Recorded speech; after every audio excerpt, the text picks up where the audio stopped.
అత్యంత రహస్యమైన భయానకంగా కనిపించే జీవులలో పాము ఒకటి. భూమిపై సుమారు 3000 రకాల పాములు ఉన్నా వాటిలో కేవలం 600 మాత్రమే విషపూరితమైనవి. నిజానికి పాములు మనుషులకి హాని చేయవు.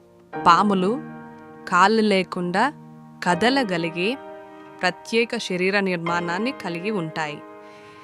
ఇవి నీటిలోనూ నేల మీద కూడా ప్రయాణించగలవు.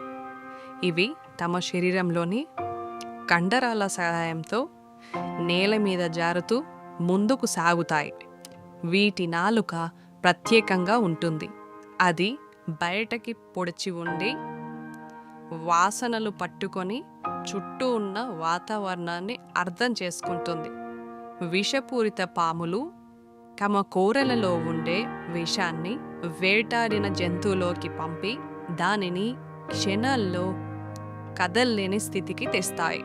Cobra, krait, viper, Russell viper ఇవి భారతదేశంలో ప్రసిద్ధ విషపూరిత పాములు. ఎలకలను తిని పంటలను కాపాడే పాములు వ్యవసాయానికి మిత్రులుగా మారుతాయి.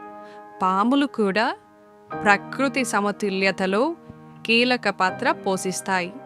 అది ఎలా అనగా, పంట పొలాల్లో తిరిగే ఎలకలను, కీటకాలను ఇవి తినడం వల్ల రైతుకు సహాయకారిగా ఇవి ఉంటాయి. పాములను చూసి భయపడడం సహజమే, కానీ జీవచక్రంలో వాటి స్థానం గుర్తించదగినది.